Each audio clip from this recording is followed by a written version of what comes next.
But we just have half an hour of Liz and Emma's time to hear about this really fascinating topic of how we can support neurodivergent employees in our workplaces. This comes from lived experience from both Liz and Emma, as well as very significant professional experience in the work that they both do as workplace wellbeing experts, coaches. I think, Emma, you're also a counsellor, that's right, isn't it? And this is a real passion area for the two of them, and they've recently been sharing a programme which supports neurodivergent people directly, a coaching programme to help them, particularly with navigating work life. So yeah, we thought it'd be great to hear from you both today. So I'm going to hand over Liz and Emma. Thank you so much for your time. Thank you. Yeah, thanks for having us. And I just want to say what a breath of fresh air the Working Well community is from all the noise and the chaos of LinkedIn. It's really nice to find your people and to geek out on wellbeing, any opportunity. Do you want to move on to the first slide, please, Emma? Of course. So this is us. I've been a business psychology student for the last 50 years, or so it feels.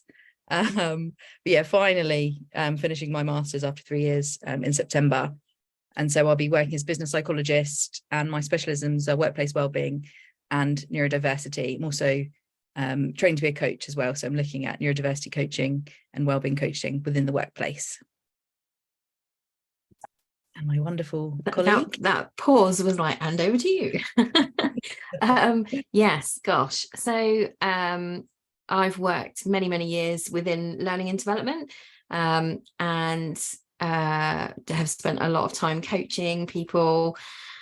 And I'm a trauma-informed coach, so I do specialise in helping people through grief and loss. And I'm also a counsellor as well. And you might be thinking, well, why is that relevant to sort of what we're talking about today? Well, we think about it. People have all kinds of experiences of being neurodivergent. They don't just come into the workplace and suddenly become neurodivergent.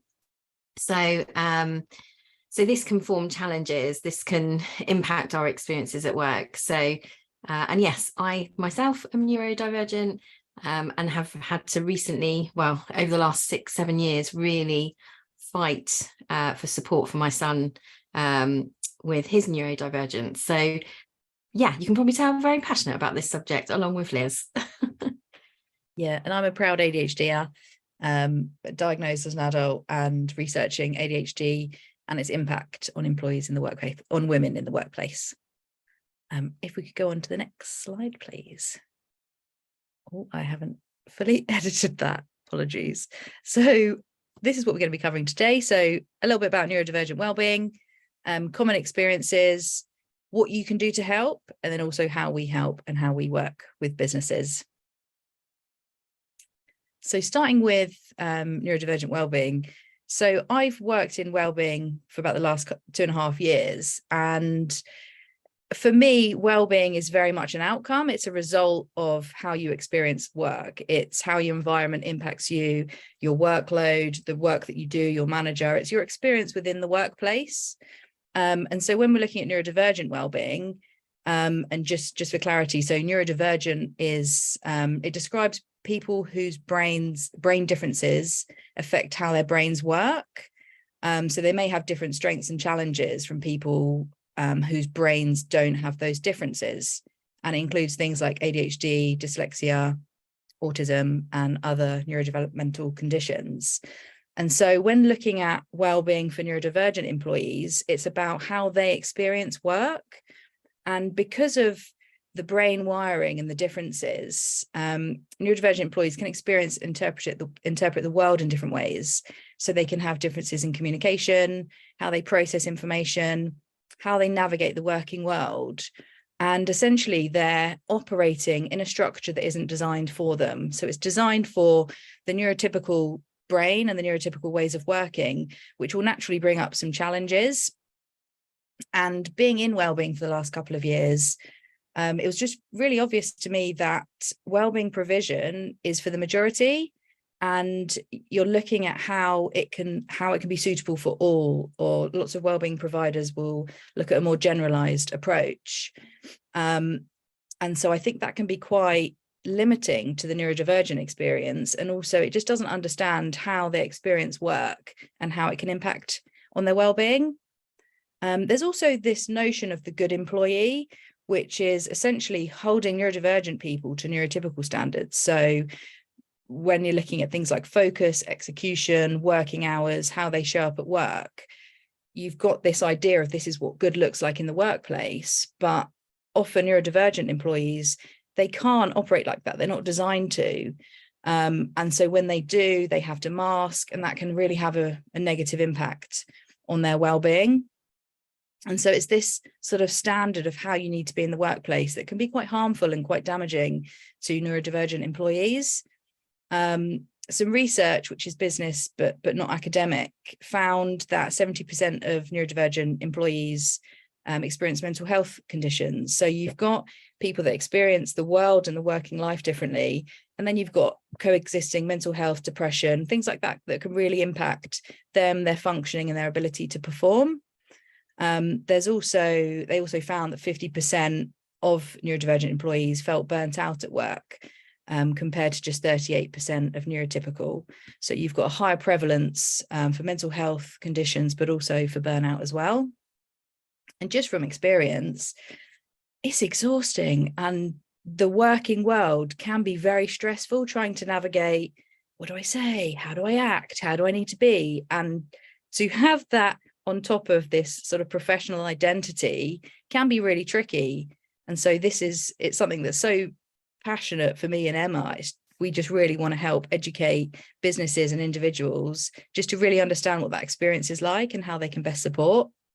So again, masking is something that tends to be an outcome for environments that aren't neuro-inclusive and trying to reach those neurotypical standards. And it's actually been found to be the biggest contributor to neurodivergent burnouts. And environments that aren't neuro-inclusive are actually contributing to that, not intentionally, but that is something that's being created by organizations. When it comes to stress, ADHDers and autists tend to have a more reactive and rigid nervous system. So they can flip between states of hypo and hyperarousal. So hypo being freeze and hyper being fight or flight. And so their reactivity within the workplace is more heightened. Research also suggests they have a heightened stress response. And so neurodivergent employees can experience higher cortisol spikes, which last for longer. So the experience of stress is more pronounced, and they find it much harder to regulate and get back to a normal level of functioning within the window of tolerance. And so when you've got a high stress environment or a highly stressed employee, this really impacts on their executive functioning, which then makes things much harder to do, much harder to deliver your role, much harder to communicate. It can take them longer to do things, can result in paralysis. And you're in this sort of cycle of not being able to function. And I've been there a couple of times, and it's quite scary, and it's quite hard to explain to people that haven't experienced it. But it's this absolute paralysis where you want to do your work and you know what you've got to do, but you just can't execute. And it's quite tricky. And the main causes of neurodivergent burnout are masking, having social and sensory needs minimized by others, so having to appear a certain way, not having access to appropriate levels of support and accommodations, executive functioning fatigue following a number of stressors, and when that overall load exceeds their abilities and support, that will result in burnout. And burnout is quite pervasive.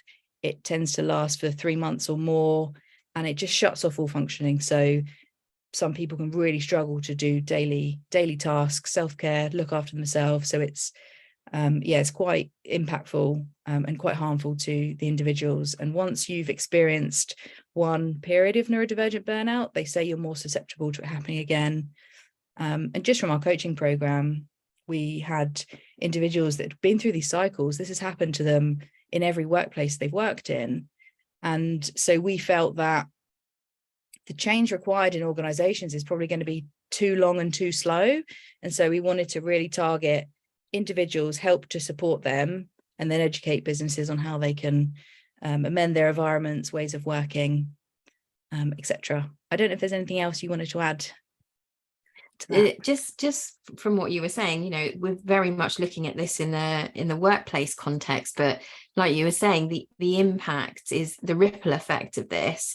So for someone who is feeling that the need to mask, and like you said, the burnout, the experience, but the ripple effect. So if that person is a mother or a father, the relationships that they may then have with their you know, their family after work, or what they're, you know, the exhaustion that they experience. So this is it, the ripple effect is so much broader than work, but obviously we're talking about and focusing on how we can help someone at work, but the ripple effect of that also can have a positive ripple effect for someone's overall life, which is, you know, I guess where the flourish comes in, right? And yeah, you'll often hear about people, and this was my experience when I was working in London, go hard in the week. The weekend was just recovery. The weekend was just for me gearing myself up to be ready to go again. Mm-hmm. And I existed for 10 years. I didn't live. There was no living. It was just functioning. And then, yeah, later finding out it was this undiagnosed ADHD, no accommodations, no support. And it just, all it does is really negatively impact the individual and their life, their relationships. And you'll often see it with children when they come home from school.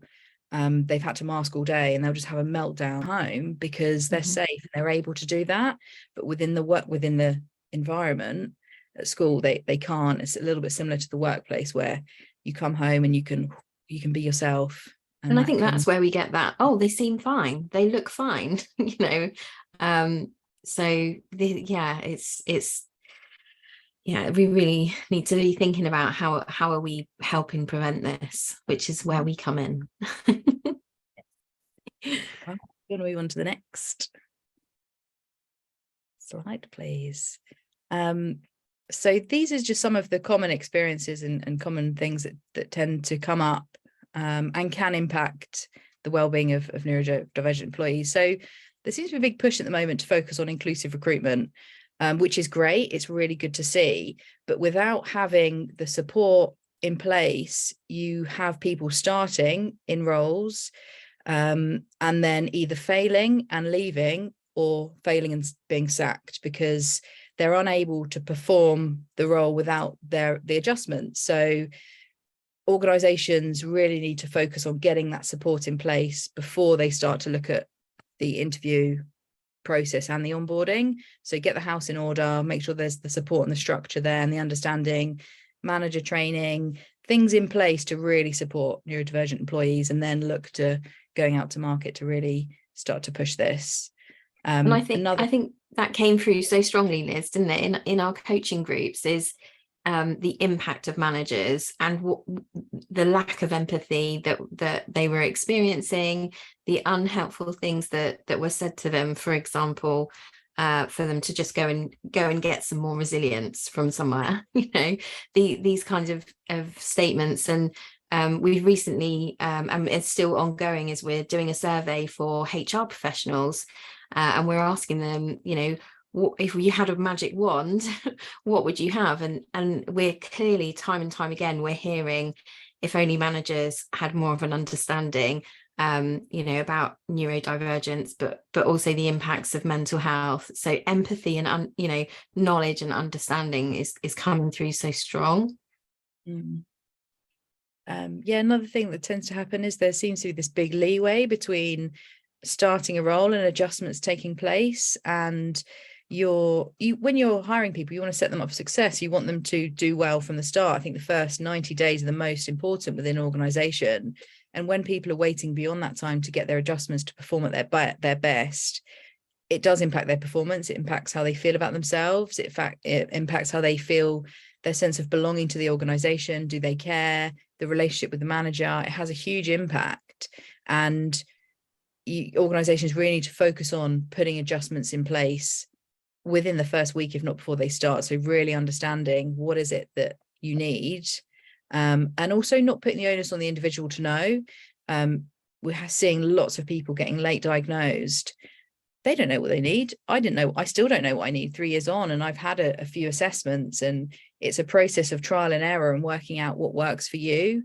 But it's not, you don't sort of just give flexible working and then that fixes the problem. It's something that's it's ongoing. You'll constantly need to be checking in and just making sure that those adjustments are working. And the purpose of adjustments are to ensure people can perform and deliver their role, but also to positively impact their well-being, and they're not being negatively impacted by workload, time pressures, things like that. Again, from working in well-being, the solutions are based on typical brains. So lots of the apps and the different provision just doesn't quite understand the neurodivergent experience or the mental health. And you'll often see these sort of solutions or things that you can do that just aren't going to impact, and they're just not going to be effective. There's a strong focus on the deficit, which is this sort of medical model of people being sort of inherently flawed and we need to fix them, rather than looking at the systems and structures around them. And you'll find this in businesses where, and particularly with wellbeing, it's what can we do to make our employees more resilient? What can we do to build up their stress management, rather than looking at how does our work impact their resilience? How are our processes? How is workload? How are all of these ways of working impacting them? And so it's very individual centered. It focuses on the things that you can't do and that you're the problem. You've come into this environment and you need to change, or you need adjustments. But it's no, this organization needs to adjust, and we all need to work differently.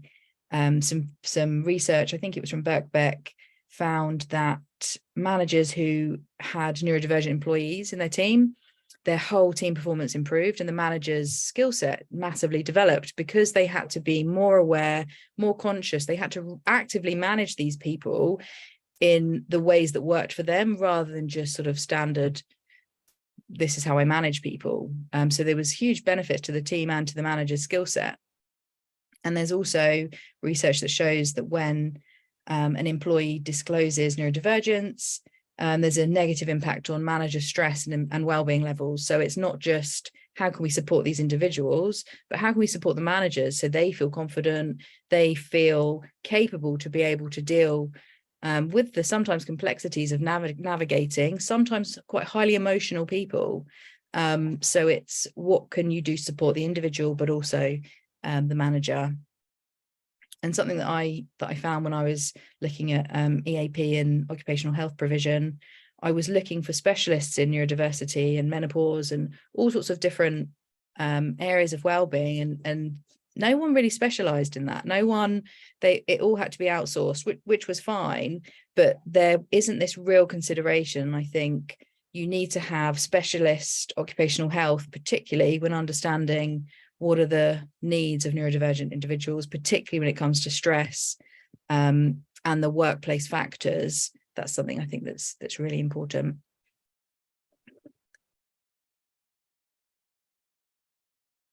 So some things that you can do. Get your house in order. So I would work backwards from, rather than starting with the recruitment process, getting the support in place, manager training, understanding, reasonable adjustment process, get everything you need in place first before you start opening the door and start advertising and looking to bring on neurodivergent employees. I really like the HSE management standards as an approach. So what you could do is you could look at the different standards. And so, for example, job demands, if you're taking a neurodiversity lens on it, thinking about what are the demands of this role and how might it impact the individual.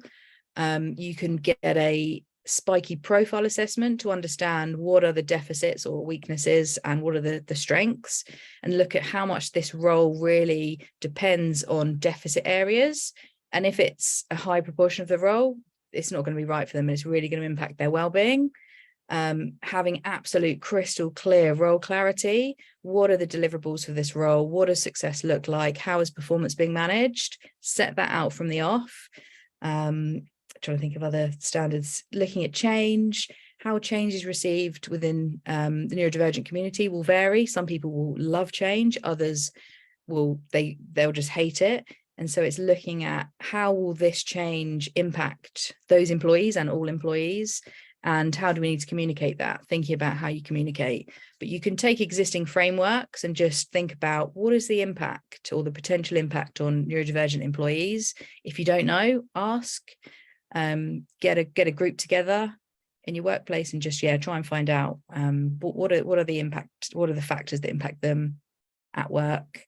I'd really recommend a specialist occupational health provider. I don't know of one. I'll start to look for one, but I think from the legal stance, it's really important that the stress risk assessments are done well and by someone who's qualified and has an understanding of neurodiversity, because you've got that added complication of often co-occurring mental health and stress that can be really impactful for them.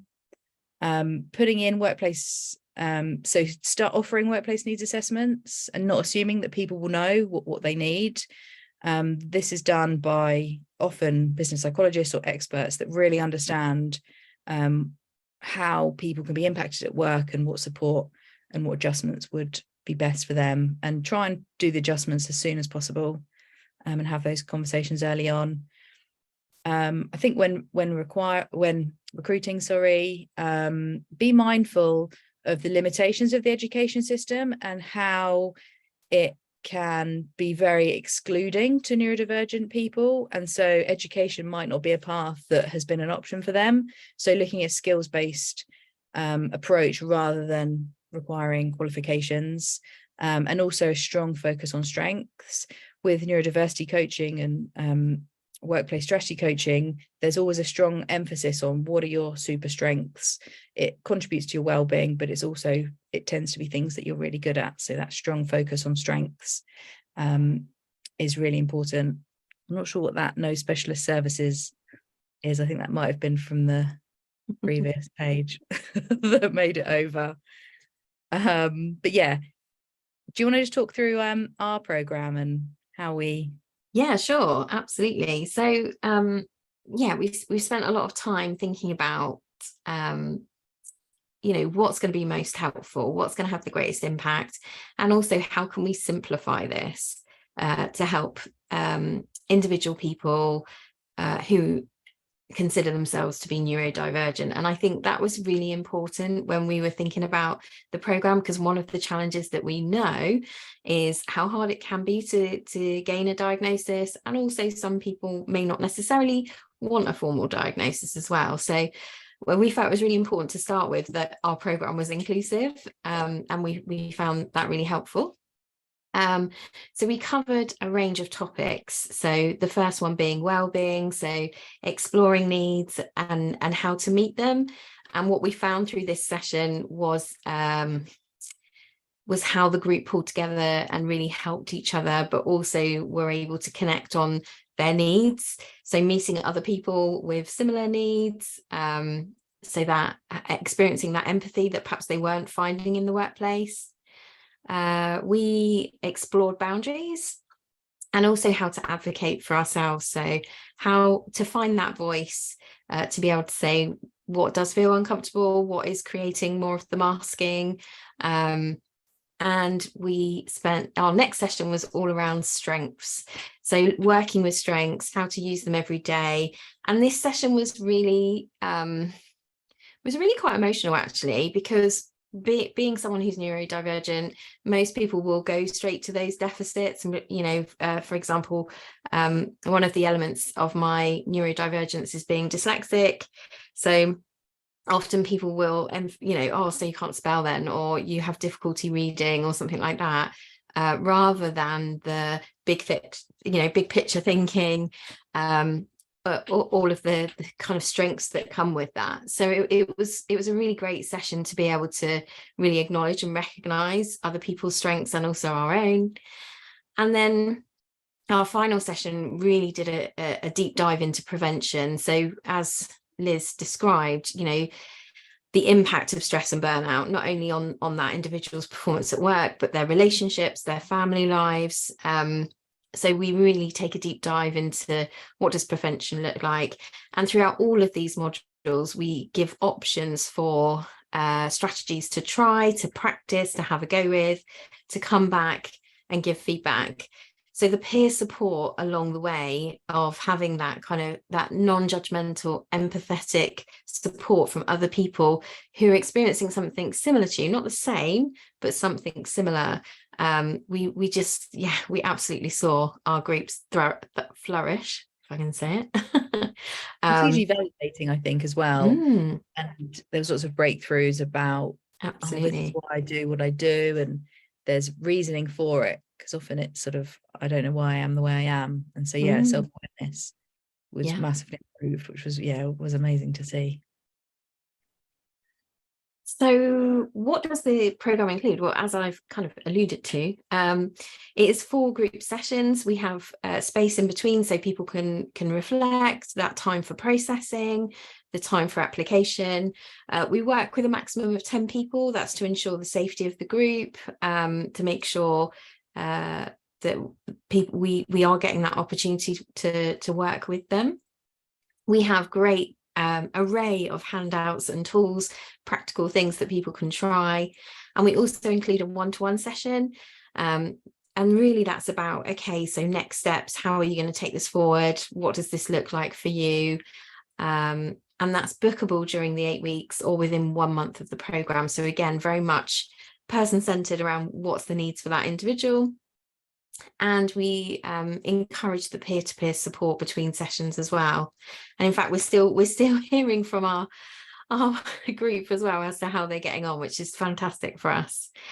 So our next program is starting on Wednesday the 13th of September, and as you can see, the fantastic price there for individuals of just £240 for the whole program there, for Working Well community price. So there we go. And also, I just want to say that it is an optional peer-to-peer. I hate group WhatsApps. I mean, I'm in this one, but I hate them with a passion. And so it's so nice to be able to say, you don't have to join. And 3 or 4 said, no, we don't want to be in. And it was great. And so those people that actually want to be in were in. So yeah, it's just trying to make sure people can say no and put boundaries up. So working with businesses, we are, as I said earlier, there are so many elements to this. There's the how do we help individuals, and through the feedback that we've had through our HR survey, it's very clear there is a need for manager training, and particularly from the individuals that we've worked with, where they're just not experiencing the empathy, the understanding, the right coaching questions. So we support managers with that, we support the individuals, and we also support with the HR and wellbeing lead training. So to really have a grasp of what's their role in this, how can they support. We also offer one-to-one coaching and our neurodiversity workshops as well.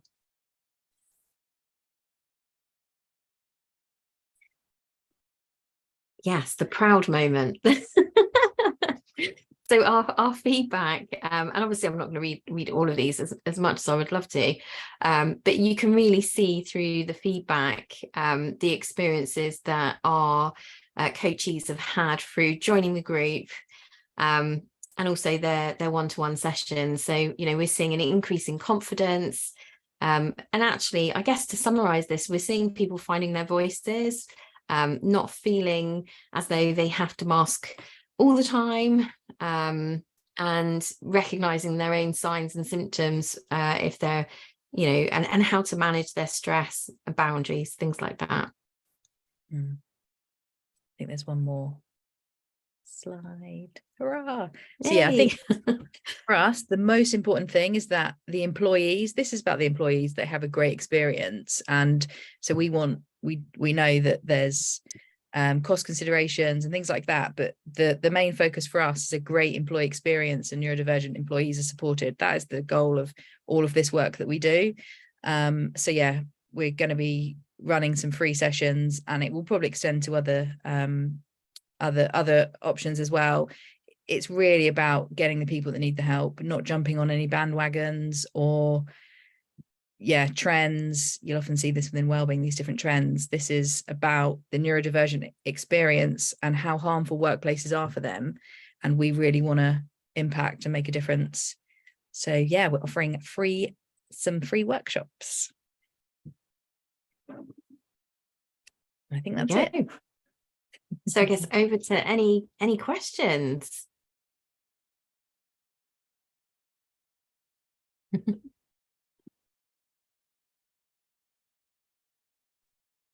Hey there. Sorry. I think Alethea's connection's bad. So she just texted no me. worries. Yeah, I've not seen any questions in the chat. If anyone's got any questions though, please let us know. There's some good feedback. People really enjoyed the session by the looks of it. It's really, really interesting. So what do you think, Matt? Sorry. Being a psychologist, working wellbeing, what are your thoughts on how much this hasn't been focused on? Do you have a view? Do you see the gaps? Yeah. Well, I see a gap in all of wellbeing. So yeah, absolutely. This is part of that additional gap. I really like the piece, as you know, where you talked about not putting the focus on the individual necessarily, which is even more important in this case, right? But we've seen it, they shift the focus onto the individual rather than fixing the system. And something also that you talked about really resonated with me. You said about the recruitment piece in terms of getting people on board has become more inclusive, but then it stops. And I'm guessing you see that in poor retention figures, right? And then what are the things that you hear, like, oh, they just weren't right for the job, or this sort of, they fail their probation typically and just have a bad experience, and it's just it's not fair, it's not right. And the onus again, and I worked in recruitment for 11 years, someone leaves a company, what did they do wrong? That is the default. What happened? It never looks at what was the environment like, what was the manager like. The default is to always look at the individual and their error. And I think that's, it's quite prevalent. And we found in the coaching piece that there's a lot of trauma with the neurodivergent experience at work. And so people will take this from workplace to workplace, and then they're quite, they don't always want to disclose. They don't feel safe based on previous experience. So quite a lot of work to do, I think. Do you think, just quick question, do you think, and this is probably difficult to answer, but do you think it's more or less of a challenge for bigger and smaller organizations? Like, do you think it's harder for large organizations to change the system, easier for smaller companies, or do you think it's just team by team, manager by manager? Yeah, I think the manager probably has the biggest role and impact on wellbeing, particularly for neurodivergent employees and their want.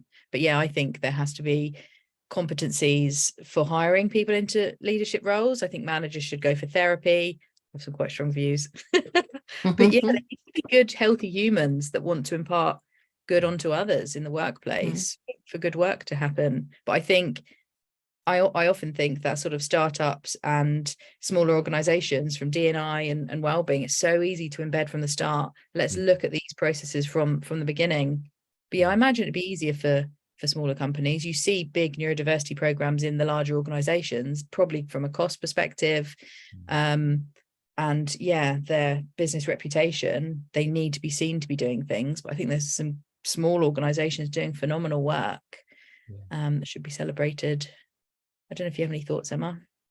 I was just thinking the different challenges of so just from a like neurodivergent employees perspective, because the smaller something is, you're less likely to spot other people with differences like you, whereas in wider organizations that's more likely. So this is where we can see things like networks being set up and things like that. So it could be more isolating potentially in a smaller organization, but then again it depends on what structures you've got in place within a larger organization. So I think both have challenges, they're just very different. And you have high levels of ADHD within startups, creative, certain organizations are highly neurodivergent. And so that opens up the conversation, and I think there needs to be more leaders that are open about this.